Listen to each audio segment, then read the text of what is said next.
What's up, y'all? It's a new day. Happy 4th of July. We are on chapter 23, looking through the eyes of Dante. Chapter 22 is basically Vivian and the girls having a girls' night in, dinner, drinks, gossip, short and sweet. And now we're back to Dante. Let's see what he's doing. I didn't need to visit DC. I could have conducted my business there virtually, but I welcomed the break from the strained atmosphere at home. I also took the opportunity to check in on Christian, whom I tasked with a new project on top of the Francis situation. He lounged on the couch opposite me, his eyes cool. We were in the library of his downtown penthouse, and we'd spent the past hour discussing Valhalla, business, and security. But judging by his expression, he was still pissed about what happened in the lobby earlier. I'd merely kissed the hand of one of his neighbors, one whom he seemed to have a special interest in. It wasn't every day I saw Christian Harper agonize over a woman, and I'd be damned if I let it slide without fucking with him. He'd get over it. They weren't even dating. Heath Arnett, CEO of the cloud storage startup that's going public at the end of this year, Christian said now. He lifted an eyebrow. Since when do you care about the cloud storage? The mention of Heath's name wiped away my amusement at Christian's response to a simple hand kiss. I thought about you at midnight. Love, Heath. Something dark and unwanted shake through my chest. Don't play dumb. I tossed back the rest of my drink and set the crystal tumbler on the nearby side table. Did you find anything good? I'd asked Christian to look into Heath's background. It had taken him no time to figure out Heath's full name as well as everything about the man's work, family, and hobbies. Standard middle-class American upbringing. Undergrad at Columbia, where Heath met Vivian, a rising career as a software developer before he founded a startup that was currently going gangbusters. But there was a shiny top level stuff. I wanted the seedy underbelly. Christian smiled. Few things animated him more than ripping the skeletons out of someone's closet. There's a chance he may have been involved in questionable activity leading to the growth of his company. Not criminal, but questionable. Enough that it would severely impact the performance of their IPO. Good. Take care of it before they go public. I reached for the water next to the empty scotch, but it did nothing to soothe that burn in my blood. Of course, Christian watched me, an amused gleam creeping into his amber eyes. You never answered my question earlier. Why do you care so much about this Heath? It couldn't possibly be because he's Vivian's ex-boyfriend. The man she was madly in love with until her parents made her break up with him because he didn't come from Russo-level money. Christian swirled his drink in his glass. Heard he sent her flowers after New Year's? Nice ones. The burn intensified. He knows Vivian is my fiancée, and he sent her flowers anyway. It's disrespectful. He hadn't told Christian about the Valhalla Club, Bali, or any of the other changes in my relationship with Vivian. Handed him that information would be like handing dynamite to a destruction-minded toddler. Unfortunately, the bastard possesses an eerily accurate radar when it came to other people's weaknesses. Not that Vivian was my weakness. A knowing smile played on Christian's mouth. That's one reason. Another reason, one I'm more inclined to believe, is that you're starting to develop feelings for your lovely future wife. Lay off the whiskey, Harper. It's clouding your judgment, I said coldly. Vivian is more tolerable than I initially anticipated, but nothing's changed. I have no intention of marrying her or tying myself to a louse. For some reason, the sentiment tasted less sweet than it had 6 months ago. Bitterness edged the words like they'd been tainted by deceit, though I'd meant what I said. I was attracted to Vivian. I'd accepted that much about myself. I even liked her, but not enough to take her father's blackmail lying down. Didn't matter anyway. Once I demolished her father's empire, she wouldn't want anything to do with me. She was too loyal to her family. Such was a cost of business. Such was a cost of business. The back of my neck itched. I pressed my sleeves up, wishing it weren't so damn hot in here. Christian must have his heat on full blast. If you say so, he drawled. Don't worry, we're close. Soon you'll be rid of their entire family, and you can have your house to yourself again. An odd ache gripped my chest. Looking forward to it, I said curtly. I poured myself another glass of Glenlivet, but an incoming call interrupted before I could take a sip. Edward. He never called unless there was an emergency. Did something happen to Vivian? Ice crept through my veins. I quickly excused myself and stepped into the hall. What is it? I demanded once Christian was out of earsight. Is Vivian okay? Miss Vivian is fine, Edward assured me. However, there's been he let out a small cough. Development I thought you should be aware of. She has a visitor. I waited impatiently for him to answer. Vivian received visitors all the time. None of them warranted a phone call, unless... From what I gathered, it's a former paramour. I believe his name is Heath. It took a beat from the implications to sink in. Once they did, fury slipped beneath my skin like a slow creeping poison. What the fuck was Heath doing in my house? He was supposed to be in fucking California. I was going to murder Christian. He must have known Heath was in New York, and he hadn't said a damn thing about it. Normally, I wouldn't bother you with such a manner, but he was quite insistent on seeing Miss Vivian. She agreed to let him in, but another delicate cough. Given his unexpected arrival, I wanted you to be alert. Blood drummed in my ears, distorting Edward's voice. I was in D.C. Vivian was in New York with her ex. I made up my mind in 2 seconds. Keep an eye on them, and don't let them leave unless I'm home. I ordered. I'm flying back tonight.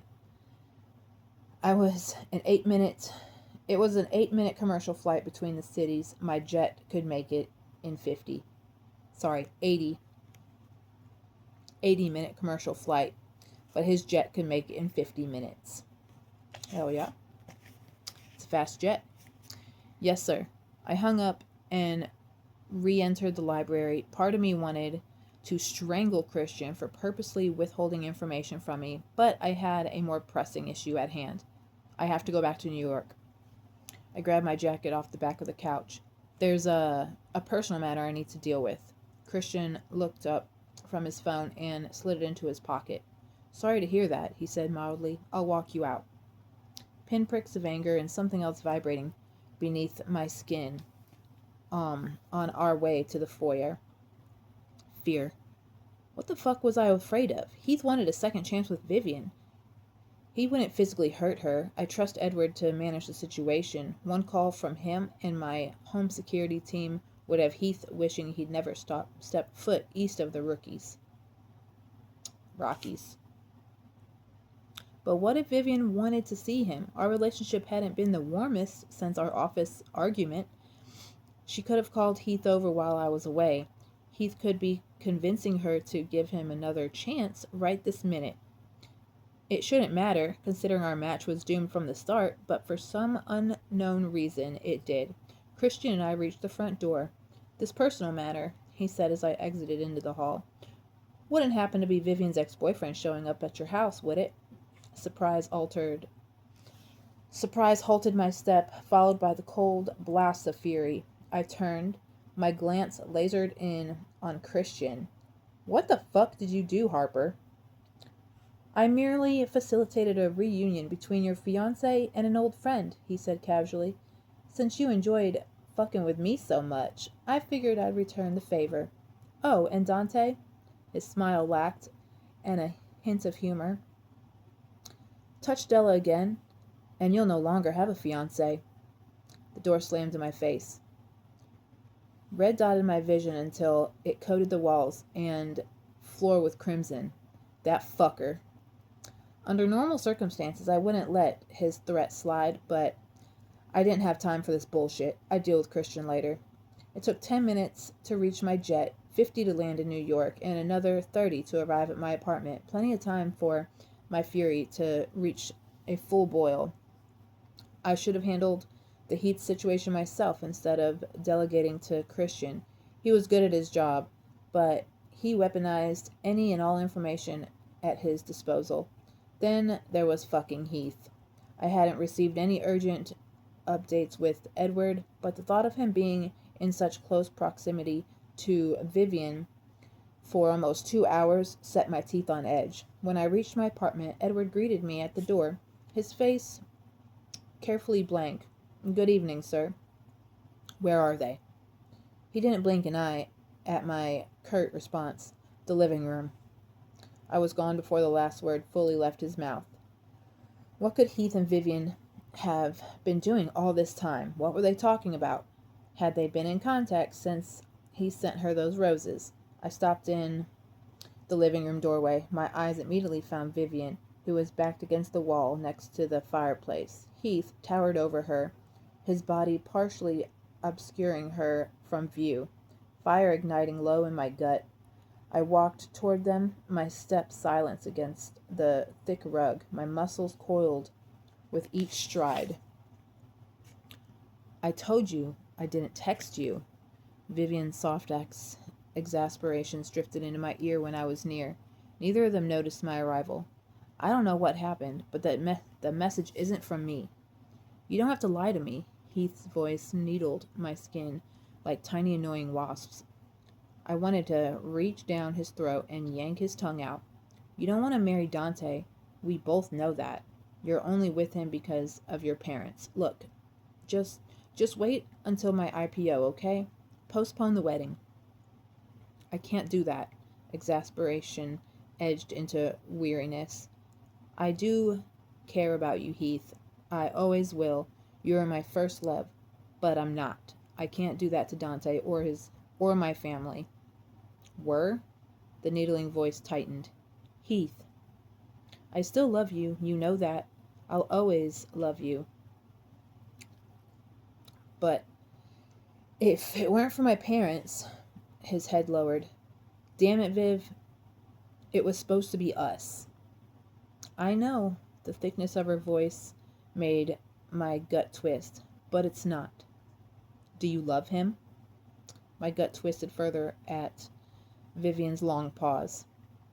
You don't, Heath said. If you did, you wouldn't hesitate. It's not that simple. I'd heard enough. Next time you try to steal a man's fiancée, I said, my voice deadly calm despite the rage tunneling through me, don't be stupid enough to do it in my house. Heath whipped around. Surprise flashed through his eyes, but he didn't get a chance to react before I hauled my arm back and slammed my fist into his face. Ooh, damn, guys. What the fuck is Heath doing? Like, really? What is Christian doing? Like, why is he fucking trying to sabotage just because fucking Dante kisses his future woman her hand? Like, that's stupid. But we're still in the chapter. We're now looking in the eyes of Vivian. We're back to Vivian. A sickening crunch ripped the air, followed by a pained howl. Blood spurted from Heath's nose, and the sense of copper drenched my surroundings, seeping beneath my skin and rendering me immobile. I could only watch, horrified, as Dante hauled a spluttering Heath up by the collar and pinned him up against the wall. Anger carved harsh lines across Dante's face, hardening his jaw and turning his jaw bones into slashes of tension against the firelight. His eyes shimmering with slow-burning fury, the type that snuck up and annihilated you before you knew it even arrived. He'd always been intimidating, but in that moment he looked larger than life, like the devil himself had left hell to exact his retribution. I don't give a fuck how long you and Vivian have known each other or how long ago you dated. Dante's voice snarled, sent ice skittering down my spine. You don't touch her. You don't talk to her. You don't even fucking think about her. If you do, I'll break every fucking bone in your body until your own mother won't even recognize you. Understand? Beads of crimson dripped from Heath's chin down his shirt. You're out of your mind, he spat. Despite his bravado, his pupils were the size of quarters. Fear leaked from him, almost as potent as the smell of blood. I'll sue you for assault. Dante smiles, with terrifying in his calmness. You can try. He tightened his grip on Heath's shirt, his knuckles almost bruised from the force of his punch. The air sharpened with fresh, impending violence, enough that it finally yanked him out of the frozen stupor. Stop! I found my voice right as Dante drew his arm back for another punch. Let him go. He didn't move. Now! A heavy beat passed before he released Heath, who slumped on the floor, coughing and clutching his nose. Judging by the crack earlier, it had to be broken, but I found it hard to summon sympathy after dealing with him for the past 2 hours. This is not a school playground, I said. You're both grown men. Act like it. My day has been shitty enough. First, someone spilled coffee all over my brand new white theory dress during my morning latte run. Then I found out a pipe had bursted at the Legacy Ball's original venue. The place was flooded and would take months to repair, which meant I had 3 months to find and move all gala preparations to a new venue that would be available on such short notice, fit within my budget, and have the space and grandeur necessary to host 500 extremely discerning, extremely judgmental guests. I came home hoping to relax, only to have Heath show up at the door rambling about a text I supposedly sent him, telling him I wanted to reconcile. Now, my fiancé and ex-boyfriend were at each other's throat, and there was blood dripping everywhere. Needless to say, my sympathy reserves were at an all-time low. Heath, you should go and get your nose looked at. Every second he and Dante stayed in the same room was another opportunity for more trouble. I'd go with him to the hospital, but considering Dante's current mood, offering to leave with him would hurt more than it helped. Heath looked at me, his eyes tortured. Viv, a rumbling of warning emanated from Dante's chest. Go, I said. Please. He opened his mouth as if to say something else, but Dante's death glare had him scrambled up and out of the room without another word. I waited until I heard the front door slam before I whirled on the other infuriating, migraine-inducing man in my life. What is wrong with you? You can't just go around punching people. You probably broke his nose. I can do whatever I want, Dante said, the picture of remorselessness. He deserved it. A headache gathered underneath my temples. No, you can't. Newsflash, having money doesn't absolve you from consequences. There's a proper way of doing things that doesn't include violence. You're lucky if he doesn't sue you for assault. I'm lucky? Dante growled. He's lucky I didn't break more than his nose for coming into my house and trying to wreck our engagement. I'm not saying he's right. I'm saying there was a better way to handle the situation than opening yourself up to an assault charge. Dante had enough lawyers and money to shake such a charge off like it was nothing, but that wasn't the point. It was the principle of the matter. Was he touching you? Dante's eyes darkened to midnight. Did you want him to touch you? Oh, for God's sake. You don't get to do that, I said through gritted teeth. You don't get to storm in and act like a jealous fiancé when you've been ignoring me for weeks. I tried to talk to you about Heath after the flowers. You refused and ran off to D.C. His lips thinned.